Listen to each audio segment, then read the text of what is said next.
Hi everyone. നമ്മൾ ഈ ലെക്ചറിൽ ബ്രെഡ്ത്ത് ഫസ്റ്റ് സെർച്ച് ഉപയോഗിച്ച് ഗ്രാഫിൽ എങ്ങനെ ട്രാവേഴ്സ് ചെയ്യാമെന്നായിരിക്കും നോക്കുക.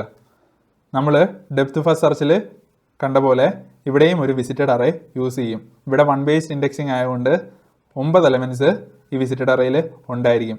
എല്ലാം ഇനിഷ്യലി ഫാൾസ് ആയിരിക്കും. വിസിറ്റഡ് അറേ ഇൻഡിക്കേറ്റ് ചെയ്യുന്നത് ഇവിടെയുള്ള ഓരോ വെർട്ടെക്സും നമ്മൾ വിസിറ്റ് ചെയ്തോ വിസിറ്റ് ചെയ്തില്ലേ എന്നാണ്. ഇനിഷ്യലി എല്ലാം ഫാൾസ് ആണ് എന്ന് വെച്ചാൽ ഒന്നിനെ നമ്മൾ വിസിറ്റ് ചെയ്തില്ല. ഇനി നമ്മൾ ഏതെങ്കിലും ഒരു എലമെൻ്റ് എടുക്കും. 1 എന്ന് പറഞ്ഞാൽ ഈ എലമെൻറ്റിനെ നമുക്ക് എടുക്കാം. എല്ലാത്തിൻ്റെയും വിസിറ്റഡ് ഇനിഷ്യലി ഫാൾസ് ആണ്. നമ്മളിപ്പം 1 എന്ന് പറഞ്ഞാൽ ഈ എലമെൻറ്റിനെ എടുത്തു, എന്നിട്ട് അതിൻ്റെ വിസിറ്റഡ് ട്രൂ ആക്കും. ഇനി നമ്മൾ 1നെ ഒരു ക്യൂവിലോട്ട് ആഡ് ചെയ്യും.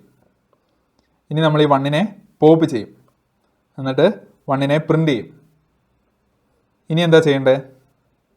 1ൻ്റെ നൈബേഴ്സ് എടുക്കണം. എങ്ങനെ എടുക്കുക? Graph of 1. 1ൻ്റെ നൈബേഴ്സായിട്ട് ഈ 2ഉം ഈ 3യും വന്നു. നമ്മൾ ആദ്യം ഈ 2 എടുക്കും. 2ൻ്റെ വിസിറ്റഡ് ഫാൾസ് ആണ്. ഫാൾസ് ആയതുകൊണ്ട് നമ്മൾ 2നെ ക്യൂവിലോട്ട് ആഡ് ചെയ്യും. പിന്നെ 2ൻ്റെ വിസിറ്റഡ് ട്രൂ ആക്കും. പിന്നെ 1ൻ്റെ നൈബർ ഏതായിരുന്നു? 3 ആണ്. അന്നേരം 3യെ നമ്മൾ ട്രൂ ആക്കും. 3യെ ക്യൂവിലോട്ട് ആഡ് ചെയ്യും. ഇനി എന്തായിരിക്കും നമ്മൾ ചെയ്യുക? 1 by 1 ആയിട്ട് ക്യൂവിലുള്ള എലമെൻസിനെ നമ്മൾ പോപ്പ് ചെയ്യും. ആദ്യം നമ്മൾ 2നെ പോപ്പ് ചെയ്യും. ഫ്രണ്ടിൽ നിന്നാണ് ക്യൂ ആയതുകൊണ്ട് തന്നെ നമ്മൾ പോപ്പ് ചെയ്യുന്നത്.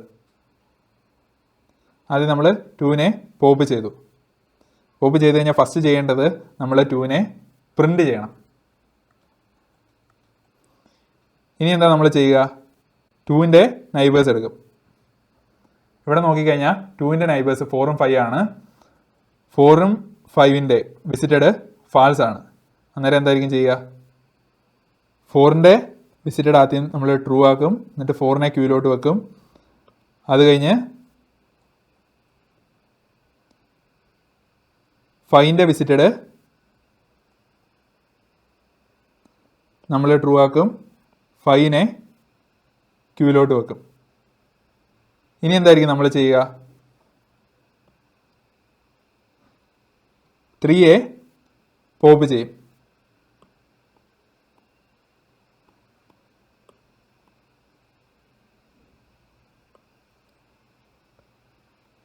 എന്നിട്ട് നമ്മൾ 3യെ പ്രിൻ്റ് ചെയ്യും. ഇനി നമ്മൾ 3യുടെ നൈബേഴ്സ് എടുക്കും. 3യുടെ നൈബേഴ്സ് ഏതൊക്കെയാ? 6ഉം 7ഉം. 1ഉം 3യുടെ നൈബറാണ്, പക്ഷേ അതിൻ്റെ വിസിറ്റഡ് ട്രൂ ആയതുകൊണ്ട് ഞാനത് പറയുന്നില്ലെന്നേ ഉള്ളൂ. 6ഉം 7ഉം 3യുടെ നൈബേഴ്സാണ്. അന്നേരം 6ൻ്റെ വിസിറ്റഡ് ട്രൂ ആക്കും. 7ൻ്റെ വിസിറ്റഡും ട്രൂ ആക്കും. എന്നിട്ട് 6നെയും 7നെയും നമ്മൾ ക്യൂവിലോട്ട് ആഡ് ചെയ്യും.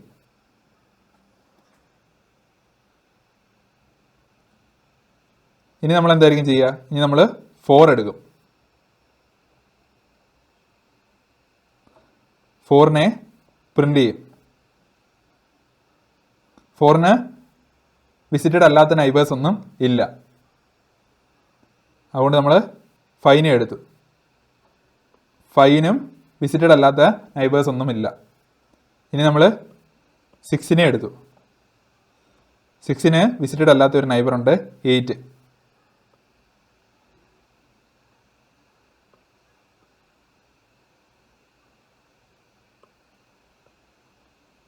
സിക്സിനെ പുറത്തെടുത്തപ്പോൾ നമ്മൾ 6നെ പ്രിൻ്റ് ചെയ്തു. അത് കഴിഞ്ഞിട്ട് 8നെ നമ്മൾ ക്യൂവിലോട്ട് ആഡ് ചെയ്തു. ക്യൂവിലോട്ട് ആഡ് ചെയ്യുമ്പോൾ 8ൻ്റെ വിസിറ്റഡും ട്രൂ ആക്കണം. ഇനിയിപ്പോൾ ക്യൂവിൽ 7 ആണുള്ളത്. 7നെ നമ്മൾ പോപ്പ് ചെയ്തു. 7ന് വിസിറ്റഡ് അല്ലാത്ത നൈബേഴ്സ് ഒന്നും ഇല്ല. അതുകൊണ്ട് നമ്മൾ ഇനി 8നെ പോപ്പ് ചെയ്യും. 8നും വിസിറ്റഡ് അല്ലാത്ത നൈബേഴ്സ് ഒന്നും ഇല്ല. അങ്ങനെ നമുക്ക് ഈ ഗ്രാഫിലുള്ള എല്ലാ എലമെൻസിനെയും പ്രിൻ്റ് ചെയ്യാൻ പറ്റി. ഇതിൻ്റെ കോഡ് നമുക്ക് നോക്കാം. def traversal n graph visited equal to false into n plus 1 for I in range 1 to n plus 1 if not visited of I. നമ്മൾ ഓരോ വെർട്ടെക്സ് എടുക്കും. ഏതെങ്കിലും വെർട്ടെക്സ് വിസിറ്റഡ് അല്ലെങ്കിൽ അവിടെ BFS റൺ ചെയ്യും. BFS I graph visited. def BFS vertex graph visited. Visited of vertex നമ്മൾ true ആക്കും. q equal to dq q dot append vertex. While length of q not equal to 0, removed vertex equal to q dot pop left. q-ൻ്റെ ഫ്രണ്ടിലെ ഉള്ള വെർട്ടെക്സിനെ നമ്മൾ ക്യൂവിൽ നിന്ന് remove ചെയ്യും. എന്നിട്ട് അതിനെ പ്രിൻ്റ് ചെയ്യും. ഇനി എന്താ ചെയ്യുക? ആ റിമൂവ്ഡ് വെർട്ടെക്സിൻ്റെ നൈബേഴ്സ് ഓരോന്നായിട്ട് എടുക്കും. For neighbour in graph of removed vertex. If not visited of neighbour. Visited of neighbour നമ്മൾ ട്രൂ ആക്കും. അത് കഴിഞ്ഞ് ക്യൂയിലോട്ട് നൈബറിനെ അപ്പെൻഡ് ചെയ്യും. ഇതിൻ്റെ time complexity order of n+2e ആണ്. n എന്ന് പറഞ്ഞാൽ നമ്പർ ഓഫ് വെർട്ടിസസ് അല്ലെങ്കിൽ നോട്ട്സ്. e എന്ന് പറഞ്ഞാൽ എഡ്ജസ്. നമ്മൾ ഓരോ വെർട്ടെക്സിനെയും ഒരു തവണയായിരിക്കും ഈ അൽഗോരിതത്തിൽ വിസിറ്റ് ചെയ്യുക. എഡ്ജസിനെ 2 ടൈമും. അതുകൊണ്ടാണ് order of n+2e. Space complexity order of n ആണ്.